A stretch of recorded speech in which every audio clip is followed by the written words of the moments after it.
Do we have a cool song? There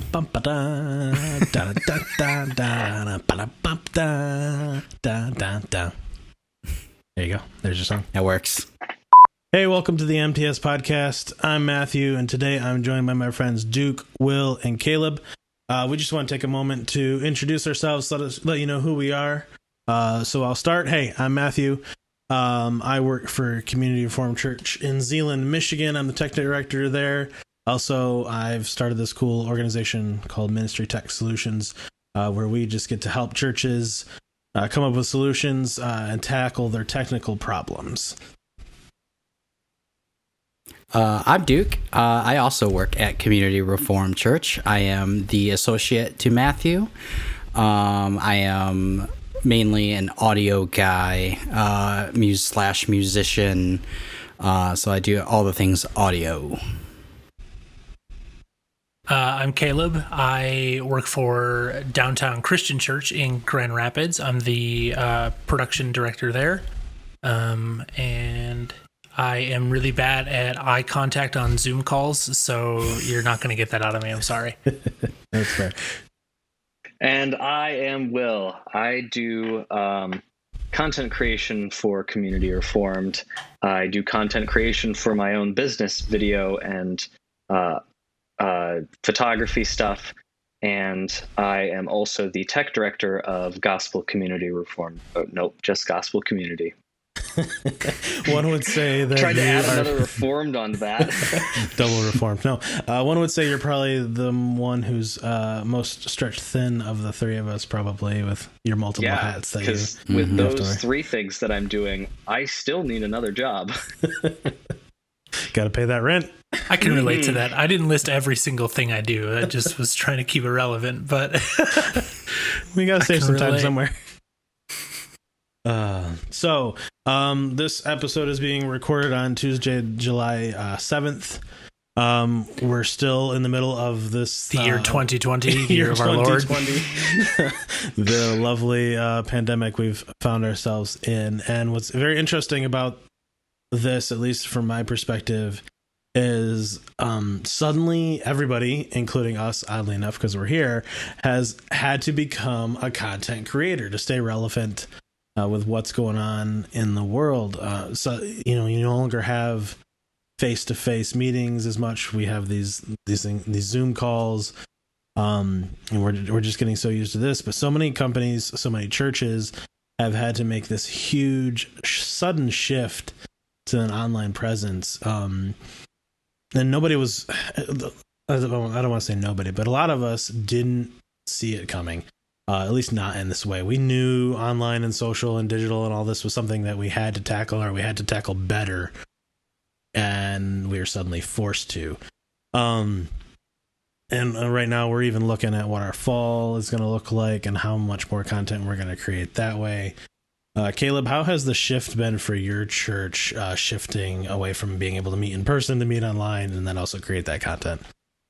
Well, I'll start by saying that we began doing this on, we changed to streaming on March 22nd was the first time our church had ever streamed anything. And I found out about it on March 17th. So that was, that's a little bit about my experience with it. But yeah, so we are a church of about 200 people, and with no dreams or ambitions of streaming ever, really. The model of our church really is that if we get up around 350, 400 people, we're going to go plant a church, and we're going to intentionally just kind of stay small, right? And so it's been a lot of learning on the fly. It's been a lot of grace, not only from pastors and other people that I've had to work with, but also just from the people that are watching from home, right?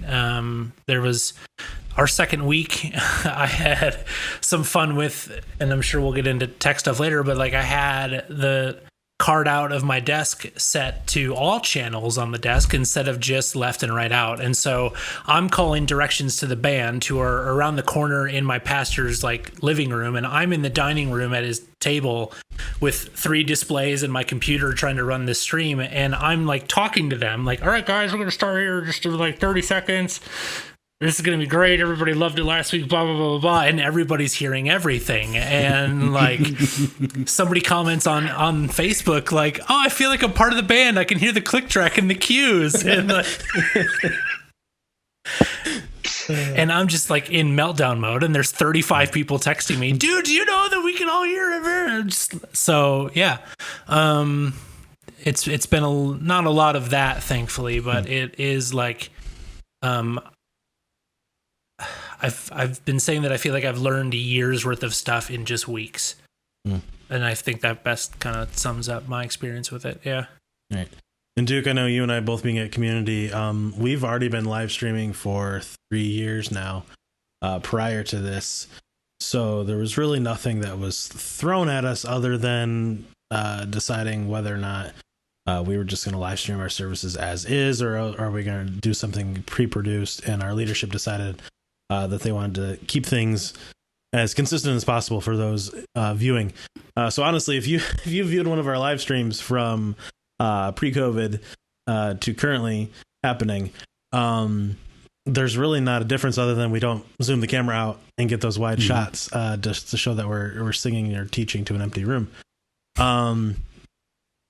So it's been a very interesting experience for us, although I know that you've been spending a lot of time, because that's the primary focus being the live stream, you've been spending a lot of time on the LV1 with waves, experimenting with different plugins. Is there anything that has just been eye-opening for you throughout this process of just focusing solely online rather than the physical presence? Yeah, I think there's a big factor into making sure that you're cross-referencing between separate monitors is really ideal, as what we found to work for us. As far as like studio speakers, we got some Yamaha HS8s with a sub, and we typically use those to fine tune any EQ compression settings. But as far as balance goes, I find that using those to balance things isn't quite as ideal as this Black Magic box that we have that replicates computer speakers for balance. And I find that to be super useful. So prior to this whole pre-COVID thing, we never really had a like a pre-show for say loop. We would always just go live and that was it. So nothing was, we would have that changeover where we have from our first service to our second service, where we have one band in our first service is different from our second band in our second service, but both of those services get live streamed. And so we've found through this whole COVID thing that there's a lot of empty space that is not being utilized on our live stream from when we go actually live to the actual start of the service. So Matthew created this pre-roll loop of announcements that happen throughout the month or upcoming events, things like that happening. So just balancing and trying to figure out on the LV1 how to get from ProPresenter all of that audio into a matrix to send separate from what we're getting from on stage, so that in the broadcast audio room we could still have our engineers still sit there and fine tune things in while this pre-roll was still looping, but they could hear what's coming from the stage instead of the pre-loop, but the pre-loop was going out into the live stream. And so you wouldn't run into a situation like Caleb did where everything's being sent out at once when you don't want it to be. Yeah. That's awesome. Will, you're at Gospel. It's a church plant, a little under 2 years old at this point, I believe. And you've been there for about a year now. How was it for you guys switching from, again, a small gathering to translating online? It feels like that would be difficult to carry momentum. And how did you guys tackle that? So we had just moved into a new space. We moved into the West Ottawa Performing Arts Center, which became our service location, which was really great. And we were there for a month or two before everything kind of hit, and we had to change everything drastically. So we went to a different system than most everyone else, which was Zoom meetings. We still did a live stream off of those Zoom meetings, but because Gospel wants to be a very connected, very intimate kind of church, and we are a small gathering, we figured, why not do a meeting where people can interact with each other as they would in a small service? So we went the route of Zoom and live streamed off of that, which Zoom offers a really nice live stream to Facebook option. For a while, we didn't consider doing live streaming. Like, it was a long off idea, but we decided now is the time. And from this point on, we will continue live streaming, which I think is probably small or large churches all the same have gone from, we don't know anything about live streaming, we're not worrying about it, to we're going to be live streaming and we're just going to continue doing that for the next however long. And so that was a new addition to what we do. And now it's kind of what happens when everything is back to normal? How do we live stream off of that? But in carrying momentum for things, we tried to host multiple Zoom meetings in a week. We'd have our normal service, and then we'd have a Tuesday morning just meet and talk kind of thing. And then we had a Thursday evening prayer meeting every week, and we'd occasionally throw an extra something or other based off of whatever events were going on. Just keeping consistency, especially for a small church. Something needed to happen to keep people invested and interested.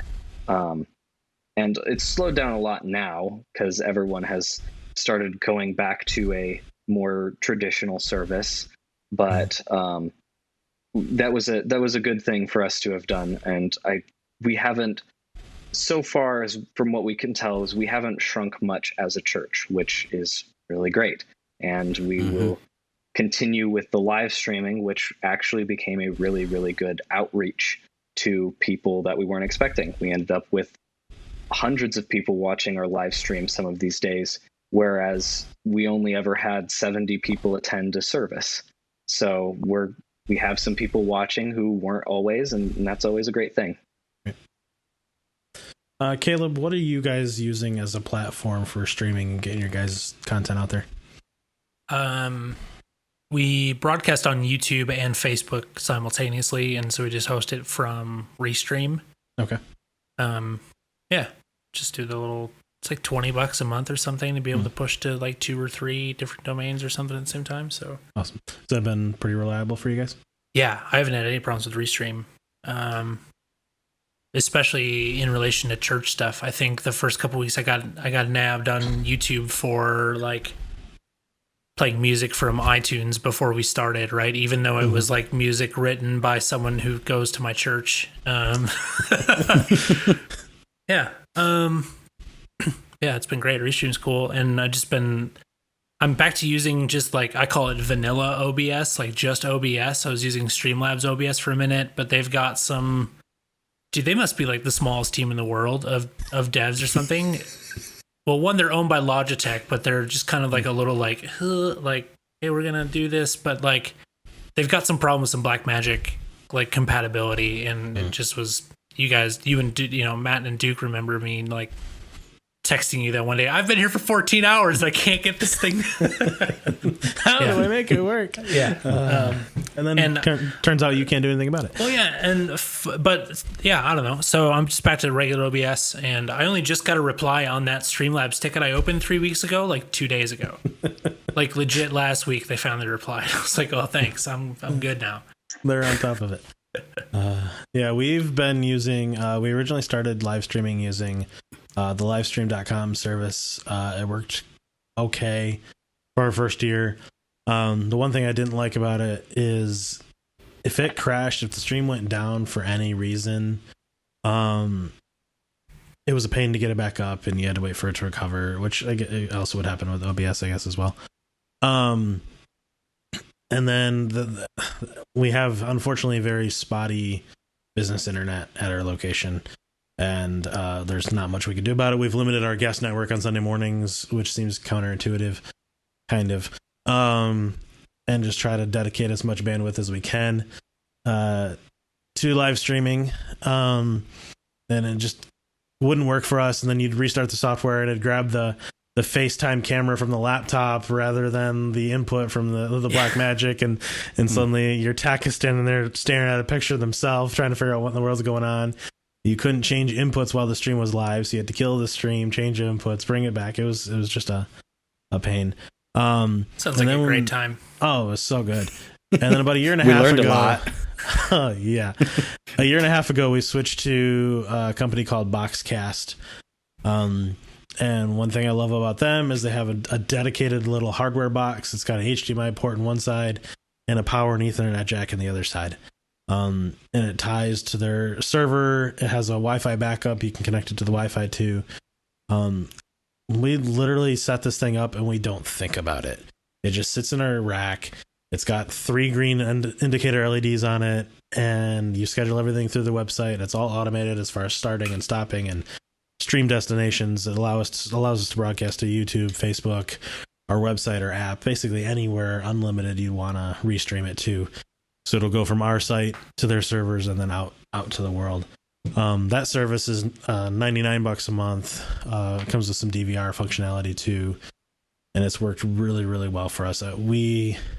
We haven't had a failure that's the fault of the service. That's just usually been our internet connection.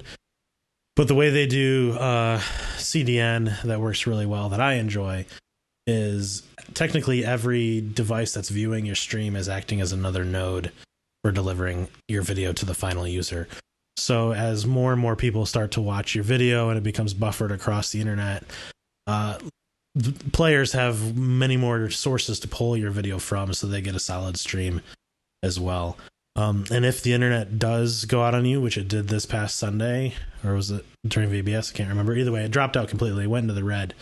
It didn't require any interaction from us. As soon as the internet was back, it reconnected itself. It continued to play, and we were right back where we were. That's been a really great service. Does it preserve your stream too? So people didn't have to rejoin? It can, it preserves this stream. So because everything's being streamed from their servers out to your multiple destination, technically your Facebook stream doesn't go down, your YouTube stream doesn't go down. It just might pause for a moment until it regains itself. It does have a small buffer in it, and it will spit those bytes back out once it regains the internet connection. I don't know exactly how long that buffer is, but it does its best to try to keep you as alive as possible. That's awesome. Yep. So that's basically what I got for just introducing ourselves, talking a little bit about live streaming and what we're all doing here. Any closing comments, guys, before we sign off for this episode? No blank stares. Lovely faces. I was settling in for like an hour and a half here. So well, you know, there's always episode 2, man. We'll dive right into that. So, guys, thanks for joining us for this first episode of the MTS Podcast. We hope you enjoyed it. We hope that you'll learn some things. We didn't talk too much about tech this one, but trust me, we love to gab tech, and we will do that in future episodes. Thanks once again. See you guys.